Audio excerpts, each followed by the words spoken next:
Welcome to Career Curves, where we talk to people who have interesting careers and explore how they got where they are. I'm your host, Beth Davies. It's the holiday season, and like in past years, we see this as the perfect time to feature the career journey of someone making a difference in the lives of others through work in the nonprofit sector. Our guest is Adriane Armstrong, Chief Executive Officer at Juma Ventures, a nonprofit social enterprise that operates businesses with the purpose of employing young people. Juma's mission is to break the cycle of poverty by paving the way to work, education, and financial capability for youth across America. Adriane has 3 degrees from Stanford, including a master's and an MBA. Many people with a Stanford MBA get involved in high-tech startups, yet Adriane has chosen the nonprofit sector. She's deeply committed to this space, having grown from an unpaid volunteer to her current role as a CEO. I'm thrilled to have Adriane here to tell us her story, including how she got interested in this work and how she's navigated her career to get where she is today.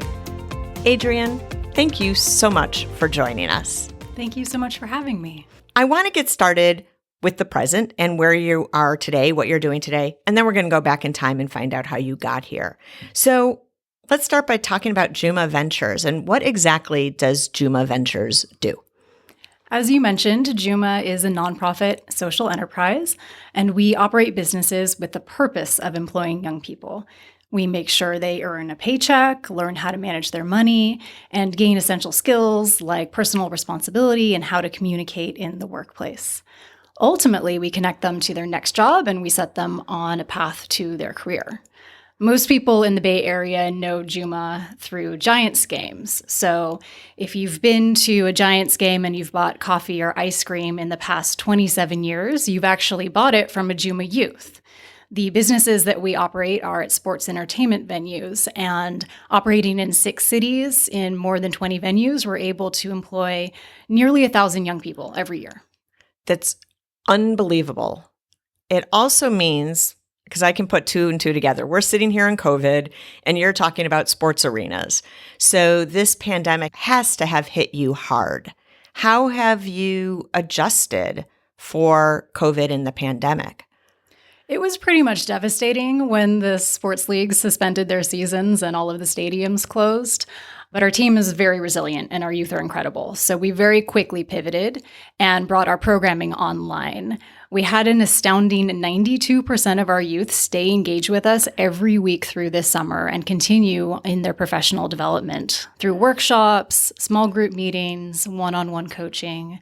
And we've been able to get some youth back to work slowly but surely. We also really counted on the support of our community to help fundraise for youth stipends. We were able to support youth through this time financially because they weren't able to earn the paycheck that they otherwise would have been earning in the stadium. Over the weekend, so I think maybe a day or 2 ago, I saw an email that you had a new venture. And actually, why don't I just let you tell us what that is? Tell us about the email that I saw. So when the stadiums closed, one of the things the team did was quickly got together into a task force to try to figure out what are new business opportunities that we could be exploring to help youth get back to work. And so one of the business ideas that we landed on this fall is to curate holiday gift boxes. And so we are ordering products from socially responsible companies like B Corps and minority-owned businesses, small businesses, and we are employing young people to assemble gift boxes for the holiday season. We're really excited about this idea, and if it gets any legs, we will definitely be expanding it next year. So it's super impressive because it could be easy to say that you employ people at stadiums, but you really went back to your mission and said, no, our mission is to employ youth. And if we can't do it by our usual way, then we're going to still figure out a new way to do that because that's the mission. The mission isn't about ballparks. The mission is about employing youth. That's exactly right. The number one goal that we were looking at in deciding to pursue this new microventure is how many hours of work would we be able to provide to our youth. So we are probably not going to make much money off of this venture, but we will be able to provide up to 450 hours of work for our young people, which is approximately the same as a football season, which they're currently missing out on. That's fantastic. So now you're the CEO of the organization. What does it mean to be a CEO of a nonprofit? So what do you do in this role? Most of my time is spent in meetings. About half of that is with external people, and about half of that would be internal. Externally, I meet with funders a lot. I meet with strategic partners, folks at the teams where we're running our businesses. And then internally, leading the organization by example, making sure that I'm fulfilling our values, making sure that I'm encouraging folks and helping them develop things that a normal CEO would do. I think sometimes people think that CEOs are always about the for-profit business. Is the role different, do you think, in a nonprofit CEO as a for-profit CEO? And if so, how different are these roles? So technically, I've never actually worked at a for-profit company, so I'm guessing a little bit. But I do think that there's a lot about the nonprofit environment that requires a lot of empathy and a lot of interpersonal skills. So almost by definition, we are working with people who are drawn to the work because they really want to make a difference. They have a passion. There's emotion behind why they're working here. And so that can create different dynamics. That is probably true at any nonprofit. And then I think it becomes particularly acute when you are at a direct service organization, because the decisions that you make every day and what you do with your time and the work that you're putting in has real implications on people's lives. You just mentioned that you've never worked in a for-profit business. So clearly this is a passion for you. Where do you think this passion to be impacting lives the way you are, where do you think this passion came from? What are the origins? I have dedicated my career to serving underserved communities and the pursuit of social justice. And I think that this goes back to my own childhood, growing up feeling and being very different. I grew up in Santa Barbara, which is quite segregated in the neighborhoods and the schools. And in my childhood, in most situations, I was the only person of color in a room. In high school, I was the only student of color in my AP classes, and our classes were held in the main hallway of this beautiful historic school building. And the classes where most of the Latino students were literally in the basement. So it was very clear from a young age that not only were we physically separated, but we had different access to resources and opportunities. And so I think it was this early awareness that really laid the foundation for my career and wanting to pursue equity and justice. Did you have any other early influences? So as long as I can remember, I have been involved in community service. That was something that was ingrained in me from an early age with my family. When I was 6, I walked precincts campaigning for Dukakis with my dad. And I think I was only 8 or 9 when I started volunteering with my mom for a local arts organization. So from a very young age, I was always involved in community service, and it's always been part of my identity. Tell me a little bit about your parents and your family growing up. What kind of work did they do? What kind of modeling did you see in the home? My dad was actually an attorney growing up, but he hated being a lawyer. My mom stayed at home when I was a child, and I remember going with her to visit him during lunches, and he would be in his suit, and he was just miserable. So he actually exited the workforce for a bit when I was 9 or 10, and he went on his own journey to find his passion, and he actually became a high school teacher.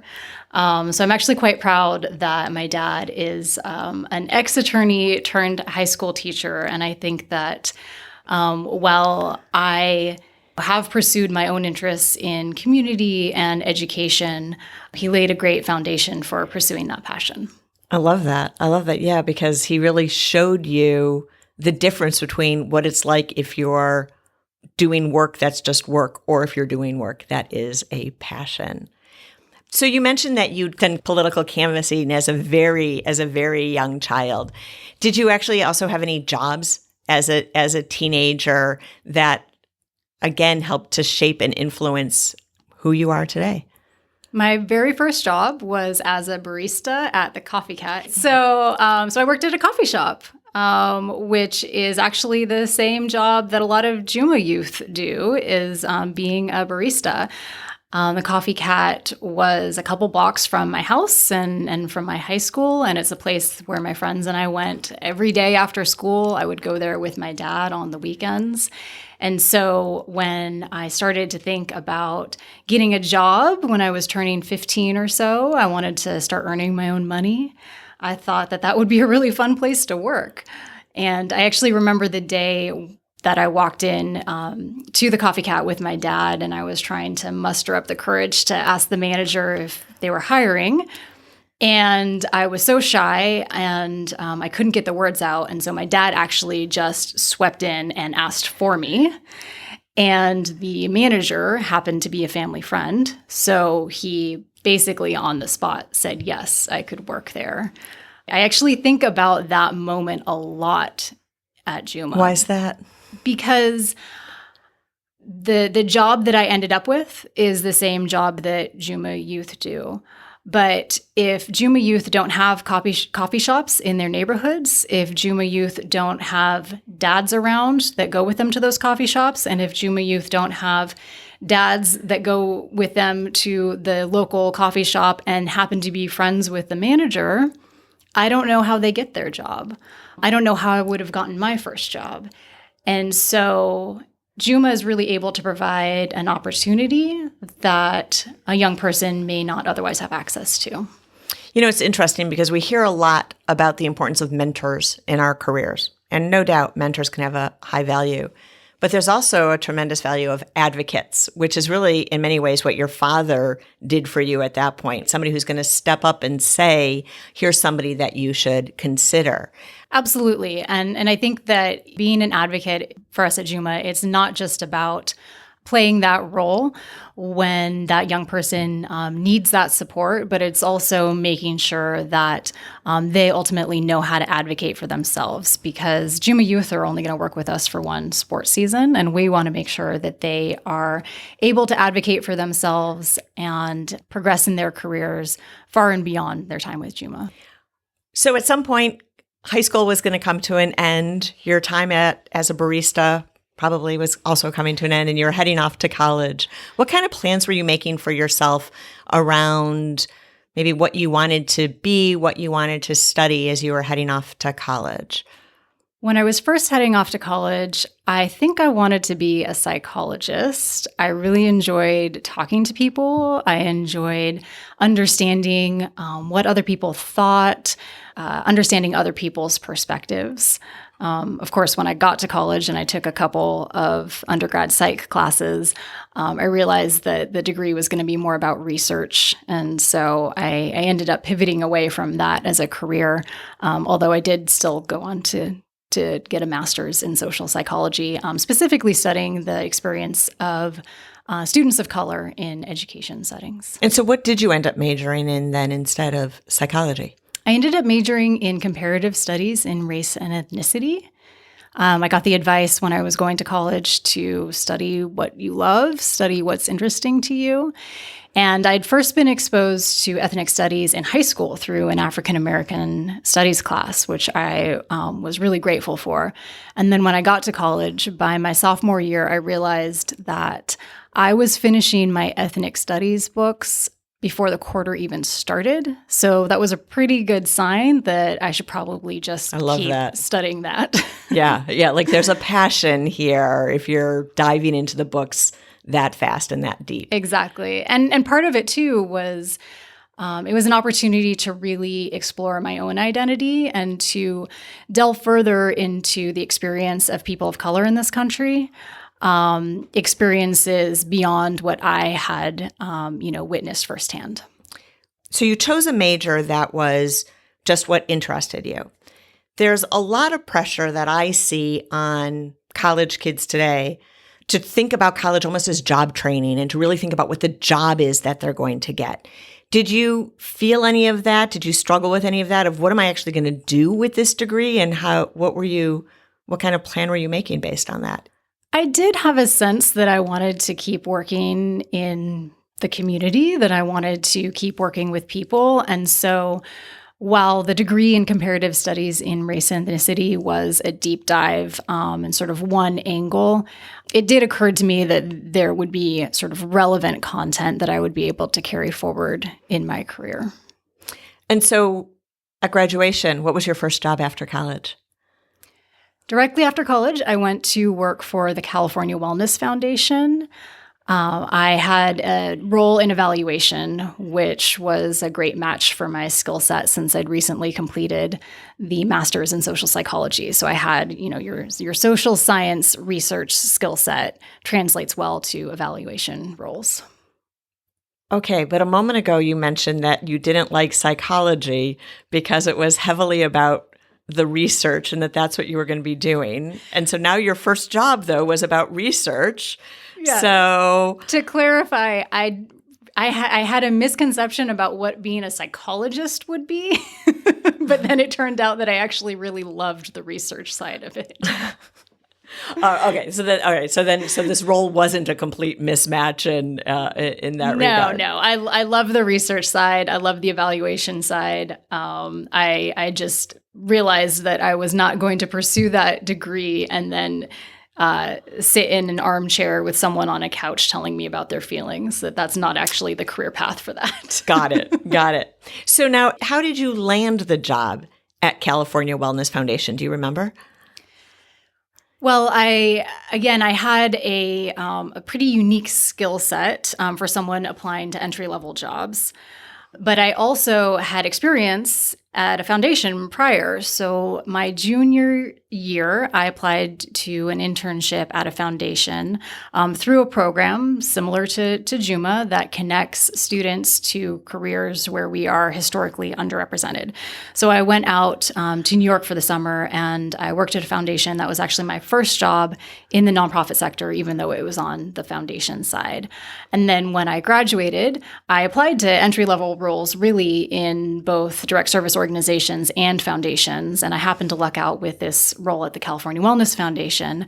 But I also was able to leverage my network from my foundation internship, which again is another testament to the importance of these programs. If somebody's not that familiar with the whole nonprofit world, it sounds like what you're describing is two major roles, foundation and then direct services. Can you tell us a little bit about how the whole industry works and what function each of these play, how they're different? Yes. So at Juma, we are a direct service organization. And what does that mean? So we work directly with people. We are the ones on the front lines providing services. And so in our case, that means employing youth directly. Youth are on our payroll. We're running businesses where we are the youth's managers. And because we are able to be in that direct frontline position, we're able to really create a supportive work environment that really enables the young people to thrive. But how we are funded is a mix of earned revenue through our businesses as well as philanthropy. And philanthropy can come from individuals, but most of our philanthropy comes from corporate foundations as well as private foundations. Foundations are set up in all sorts of different ways. The ones that I've worked at have had an endowment and, a board of directors and program officers who make decisions about grant making. Thank you for that. I think it's so important for people who are exploring a field to understand that there's all kinds of different ways that they can get involved and get engaged in that. Oftentimes, an early boss or an early mentor says something to us that really impacts us, impacts our perceptions of ourselves, impacts the way we think about the field we're in. Do you remember if there was anything that had been said to you or about you that shaped the trajectory of your career? When I was at the foundation, I got the advice that in order to be really successful in a career in philanthropy, and by successful, I mean having really great impact, you actually need to spend some time on the ground working in direct service organizations. The advice was that you really need to learn what it's like to apply for support and be denied in order to build up that empathy to be on the other side and to be making those decisions. Yep. Yeah. I would imagine too, as part of that is also identifying for yourself which aspect of the field is actually a better fit for you. Because how would you even know whether you're a better fit for direct services or a better fit for foundation if you haven't actually experienced both? Exactly. I mean, I think one of the tenets in my life in general is that diverse perspectives are always helpful. And I always tried to pursue opportunities to put myself in other people's shoes and to understand how others are experiencing the world. And so definitely being on both sides has informed how I've been able to build my career and ultimately really have impact. I saw in getting ready for this interview, I saw that you actually started with Juma Ventures as a volunteer while you were doing this work at the California Wellness Foundation. Was that based on this piece of advice and wisdom that you had gotten? How did you end up starting as a volunteer? So it was precisely because of that advice that I had sought out Juma and started volunteering. Even though I was employed full-time at the foundation, I really wanted to start getting some more substantive experience at a direct service nonprofit. I'd actually heard of Juma before that time. So when I was applying to that internship my junior year, I'd never written a cover letter before. So I reached out to a mentor asking her if she could share a copy of her cover letter as a sample. And the cover letter that she sent to me was her own application to go work at Juma. So I think that the name must have stuck in my mind. A couple years later, I was at a networking event hosted by that same program for students of color that I mentioned. And I reconnected with some Juma staff at that point. And that's when I started volunteering. But I think what really stands out in my mind from that time is the first time that I walked into the Juma office. There was just so much energy. It was palpable. You realize that you have this opportunity to work with a young person at such a pivotal time in their lives. They could go left, they could go right. And in most cases, they might end up taking a path that they had never even realized was possible before Juma. And so you just recognize that influence that you can have on real people and real lives. It's a really exciting time to be involved in a young person's life, and it's frankly a really exciting environment, and it's something that the staff are missing a lot during this year. It's such a tough year, such a tough year. After about 3 years, you left the California Wellness Foundation, is that right? That's right. You went and got your MBA, right? Right.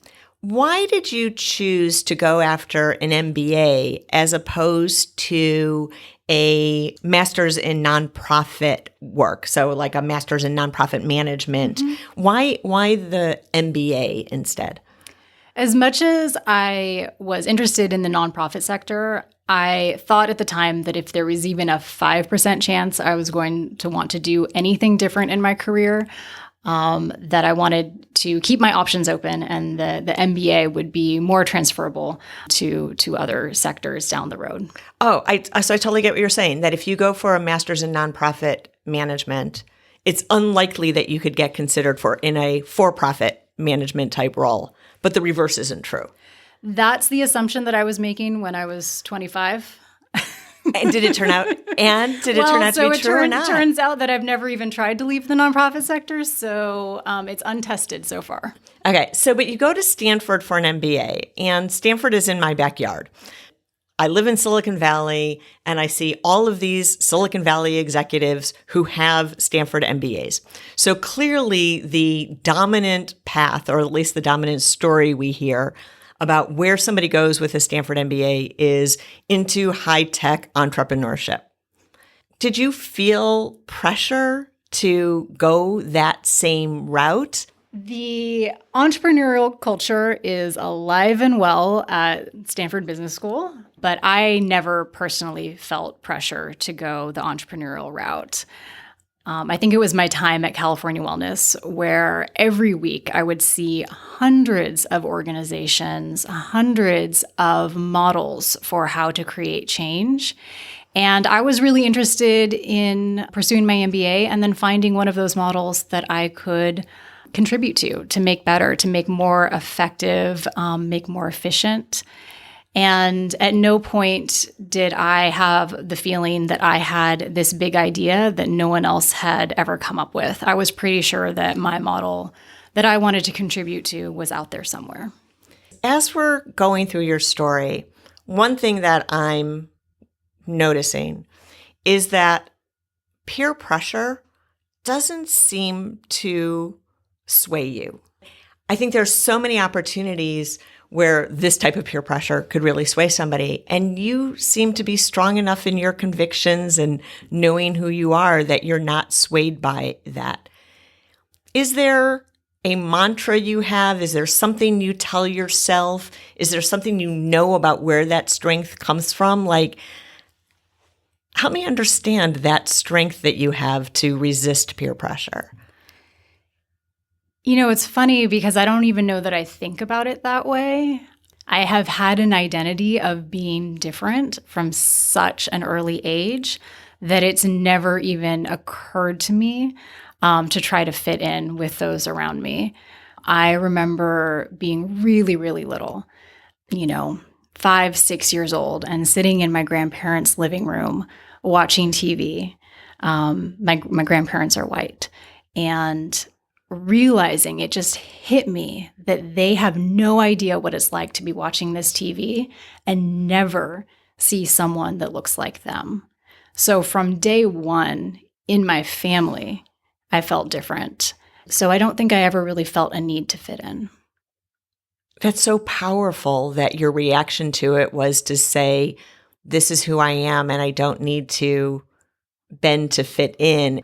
So thank you for sharing that. It's super powerful.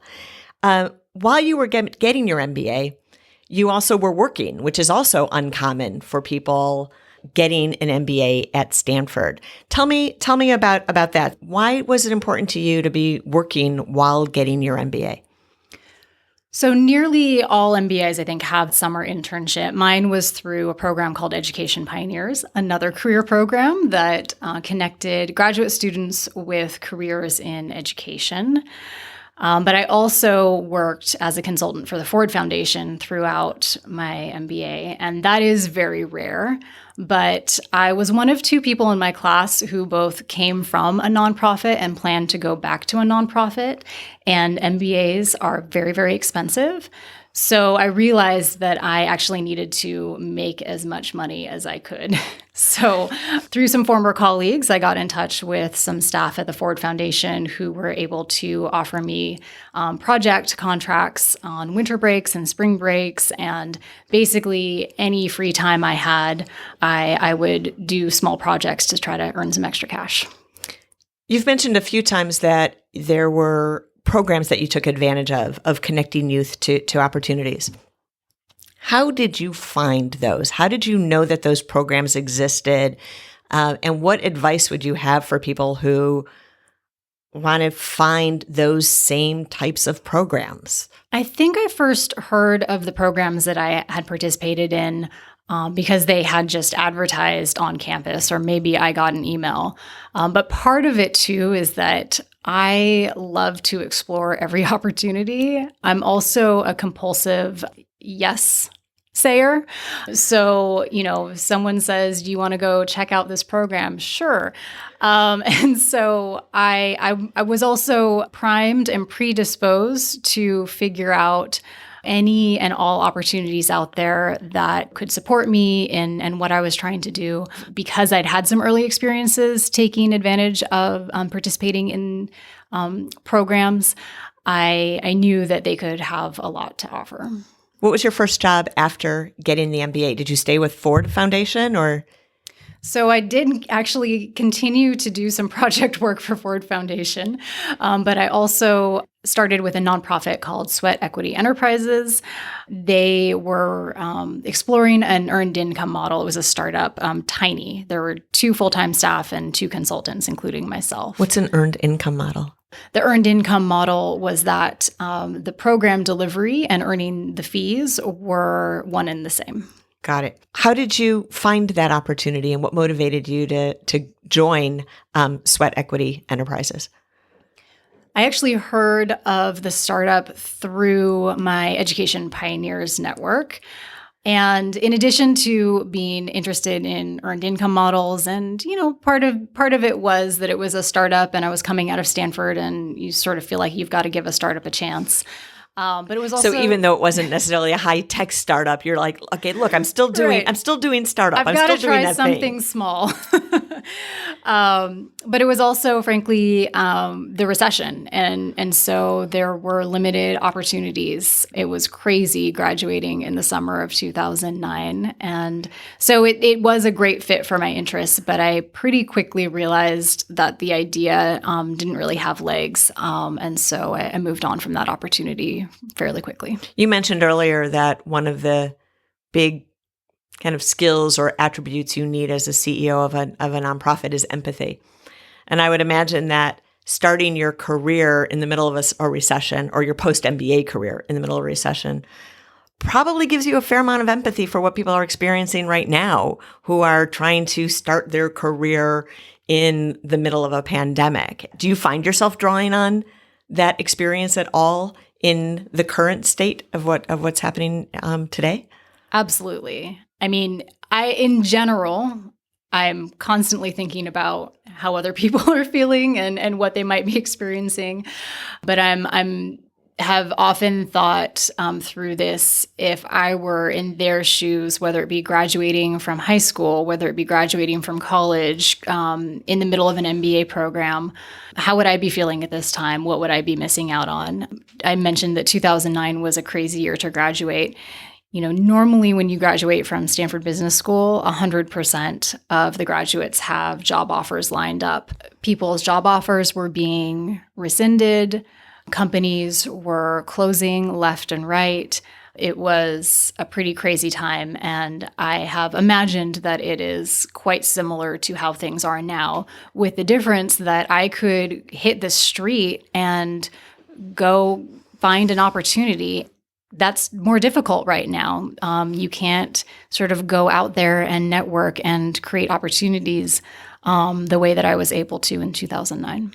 Especially if we add to it what you shared before about that people need to learn how to advocate for themselves. So now you've got people who don't really have yet the skills to advocate for themselves, and they can't go out and just pound the pavement and meet people face to face. Together, that makes it a pretty difficult and scary environment to be getting started right now. Definitely. You mentioned that you left Sweat Equity Enterprises after just a short amount of time. I think it was about 9 months. Did you worry at all about having a short stint on your resume? I know some people, especially early in their career, even that first job, worry that that's going to brand them somehow in a negative light. How did you process that? I don't recall being particularly worried about that because I was operating with the backdrop of both the recession and taking a chance on a startup. I also didn't leave that startup until I had landed my new job with Local Initiative Support Corporation, which is a very well-known, well-respected entity. So I was not particularly concerned about having that short stint prior. How did you land that next opportunity? I'm pretty sure that I networked my way to that job as well. But I also remember that role had such a unique set of responsibilities that almost seemed designed for me. So half of the role was managing a program for youth aging out of foster care. So again, sort of like the empathy program side, the direct service side. And then half of the role was managing the finance and the operations for the New York City program, which my MBA came in handy for. How long did you stay in this role, and why did you end up leaving it? I ended up only staying a year, another short stint, but that one was more motivated by the fact that I was tired of living in New York City. So in the winter of 2011, I decided that I'd had enough with New York. I was way too cold. And I got in touch with Juma's former CEO and let him know that I was thinking about coming back to California. And he replied almost immediately that he had a job for me. So I actually had a trip planned for President's Day weekend that year to visit some friends. I took the flight out to San Francisco, and I just never took the flight back. What was it about this role that made it such a great match for you? Juma has a very unique culture that I'd always been drawn to. And it was a place where I felt like I could really grow and thrive. Part of the role that we were discussing was to really help as Juma embarked on a pretty aggressive geographic expansion phase. And so personally, I was going to be able to grow, and quite literally, I was going to be able to help the organization grow as well.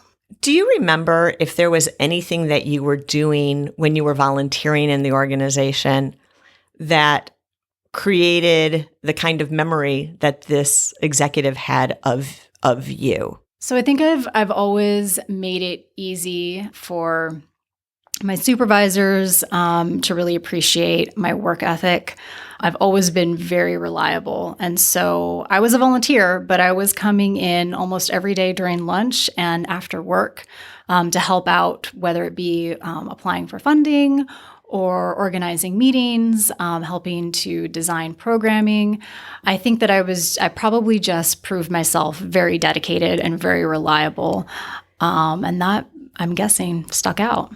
When you think about some of the volunteers that work with you, do you see most people leveraging the opportunity the way that you're describing, or do you see a lot of people kind of missing what they could take away from or impact they can make as a volunteer, even in their own careers? So I was pretty unique in that I was a volunteer, but I was essentially fulfilling a staff role. I think a lot of volunteers that come to Juma these days are looking for one-day experiences or are looking to mentor one young person, which is an amazing contribution, but it's a little less core. But part of that, again, was what I was driven by was really wanting to experience the day-to-day operations of a direct service nonprofit. And so I endeavored to put myself in that position where I really wanted to understand what it was like to be a staff person, even though I was technically still a volunteer. I would imagine some people who are stepping into a role as a volunteer and doing responsibilities that feel like a staff position actually could get a little resentful and say, wait, this is a staff position. I should be paid. I shouldn't be a volunteer. Was that anything that had crossed your mind? And again, how did you reconcile that disparity of it being a staff position, but essentially doing it as a volunteer? I definitely was never resentful at all. I mean, I was so excited to just have the opportunity to learn and to get exposure to the organization. So yeah, it never occurred to me that was something to be resentful for.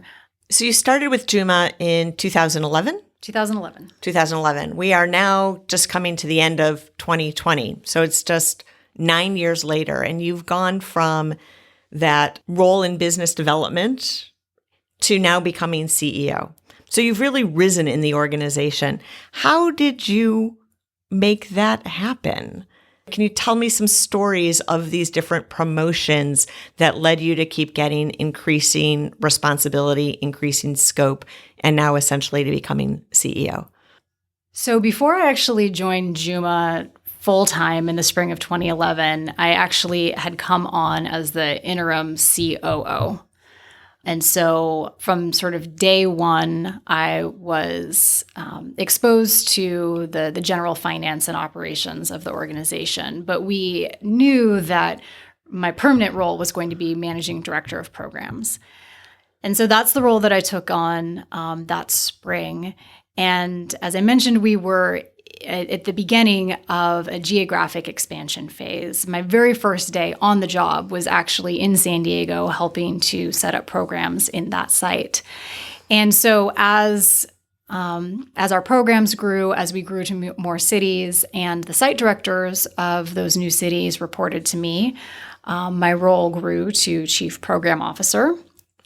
And then a couple years later, when the role of COO opened up, as I had already done that job, and now at this point I was already overseeing about half the organization on the program side, it made sense for me to step into the COO role.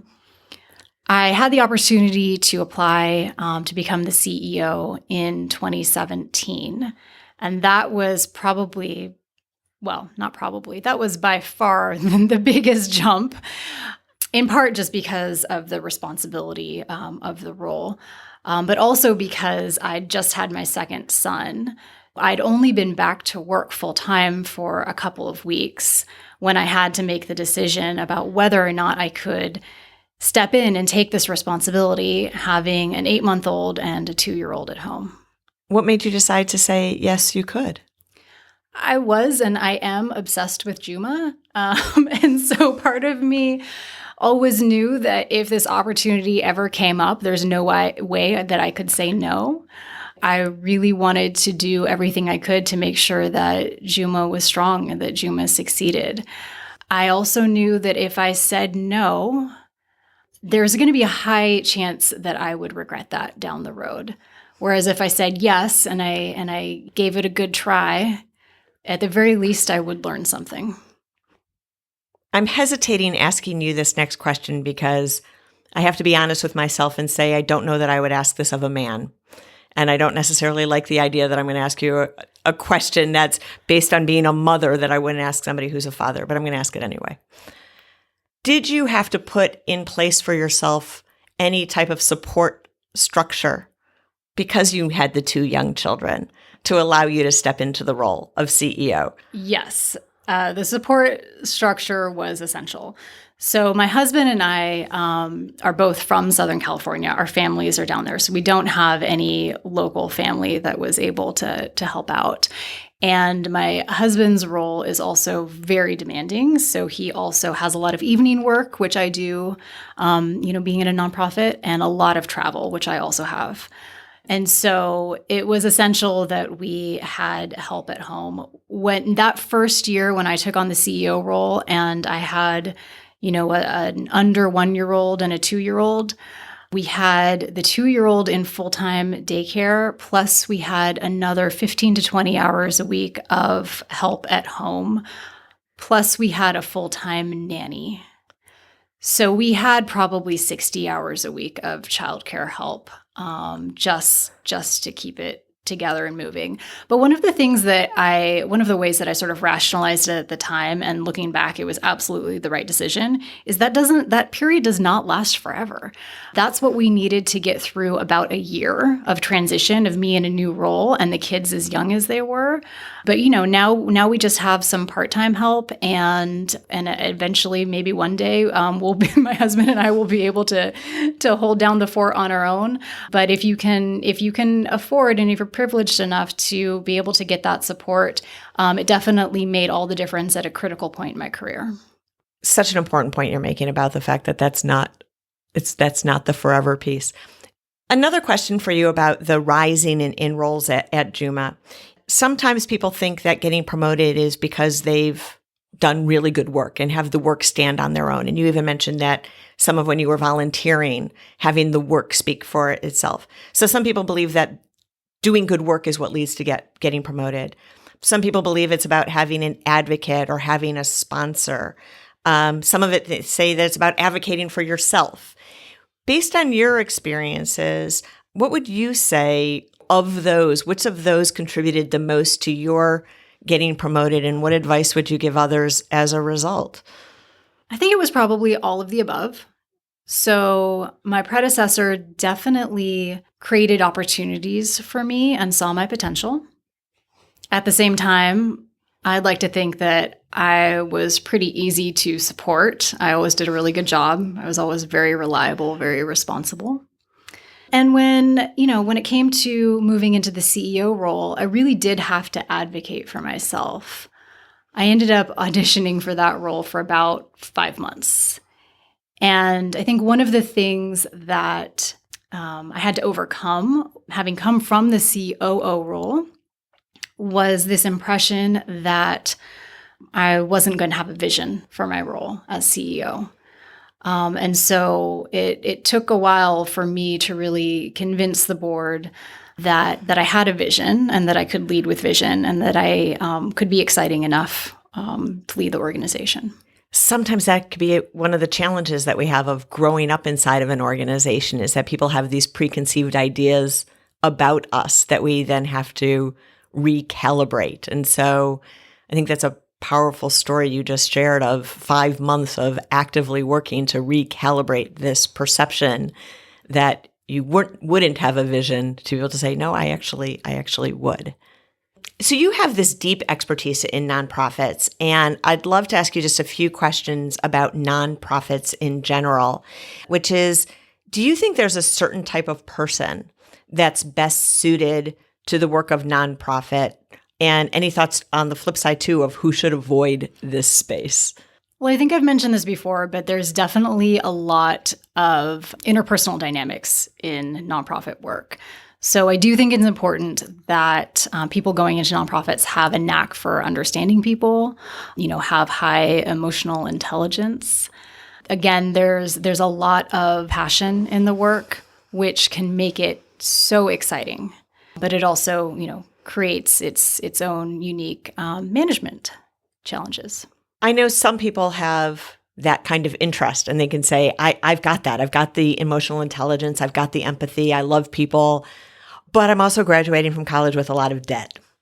And debt makes it hard because how can I go into nonprofit?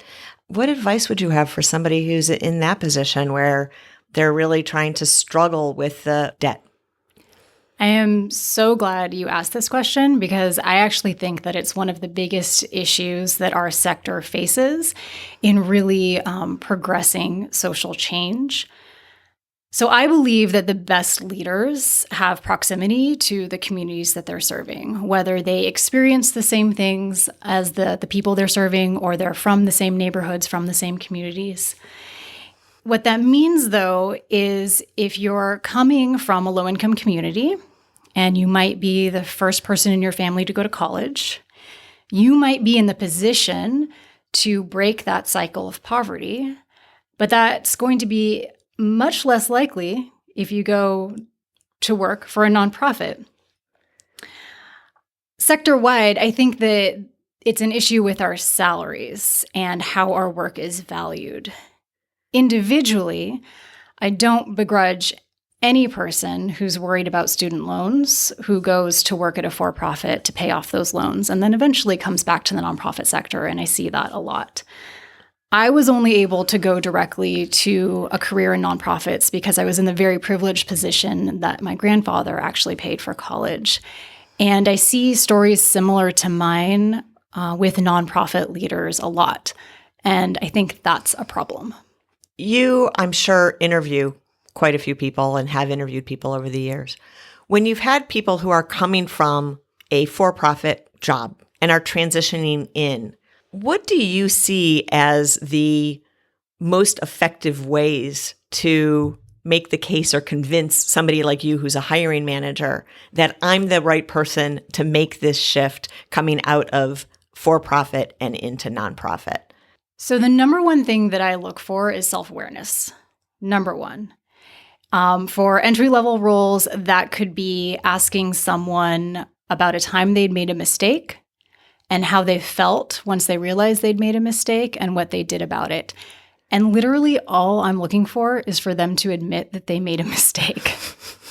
And it's an extra bonus if they can identify the feeling that they had at the same time. So I'm looking for self-awareness. I'm also looking for familiarity with nonprofit culture, to appreciate that people are there for very personal reasons, and that should affect how you work with your team. And then, of course, it's always an extra bonus if you've put in some work to get to know an organization, whether it be Juma or you just have a record of volunteering and you can show that you can, move beyond yourself and dedicate some of your extra time to causes beyond yourself. So self-awareness is probably the perfect transition into my final 4 questions. So these are questions I ask everybody. I call it the lightning round. And my first question for you is, what would you say is the smartest career move you made, whether intentionally or accidentally? Going to Stanford for business school was definitely the smartest move. It's opened up a network that I wouldn't have otherwise had access to, and it gives me a lot of credibility. If you could have one do-over, what would it be and why? I wish I had been more intentional about preparing for the CEO role before I had the opportunity. I used to do a lot of informational interviews, and I used to spend a lot of time on my own professional development. But in those few years when I was COO and having children, anything that was not a day of priority got deprioritized. And so in retrospect, I had a lot of hard lessons learned in that first year that I could have gotten some perspective on before then. What's one piece of career advice that you wish you could go back in time and give to the young Adriane? I have struggled with imposter syndrome, this feeling that I didn't belong or that I wasn't good enough to be in the role that I was in. And I wish I could go back to my younger self and share some confidence and some reassurance that it was all going to work out. I'm so happy that you shared that as your answer to this particular question. Just going back to what we were talking about before of the kind of conviction that you have to resist peer pressure, that it could be easy to look at somebody like you and assume that that means that you don't suffer from imposter syndrome, and to recognize, as you just have, that those two things might coexist, that confidence and that conviction can coexist with imposter syndrome, unfortunately. Definitely. I don't mean to say that like that's a good thing. And my final question for you, how do you define success for yourself? On a daily basis, I want to positively impact people. I want everything I do to have a positive impact and to do more good than harm. And sometimes I think about this question from the perspective of what would I want people to say about me at my funeral? And I want people to say that I was a good person. Well, I think this podcast is yet another way that you will be getting out there and impacting people and having some real positive influence and being that good person. So thank you so much for spending this time with me today. I've really enjoyed hearing your story and getting to know you. So thank you. And I look forward to hearing what Juma Ventures is doing when we're on the other side of this pandemic. We'll see you at a Giants game. Oh, I love that. Okay, I'm going to have my hot chocolate. Thanks so much for having me. Thank you. Before we sign off, I'd like to share a few more things. If you're interested in getting involved or donating to Juma Ventures, visit juma.org. We've placed a link on our website, careercurves.com. If you like this episode, please subscribe and leave a review. We've made it easy to do both of these. Simply visit careercurves.com and look for the review and subscribe links along the top. Finally, please tell your friends, family, and everyone else you know about the Career Curves podcast. If you share on Facebook, LinkedIn, Twitter, or Instagram, be sure to tag us. You have no idea how happy this makes us. That's it for this episode. As always, thanks for listening.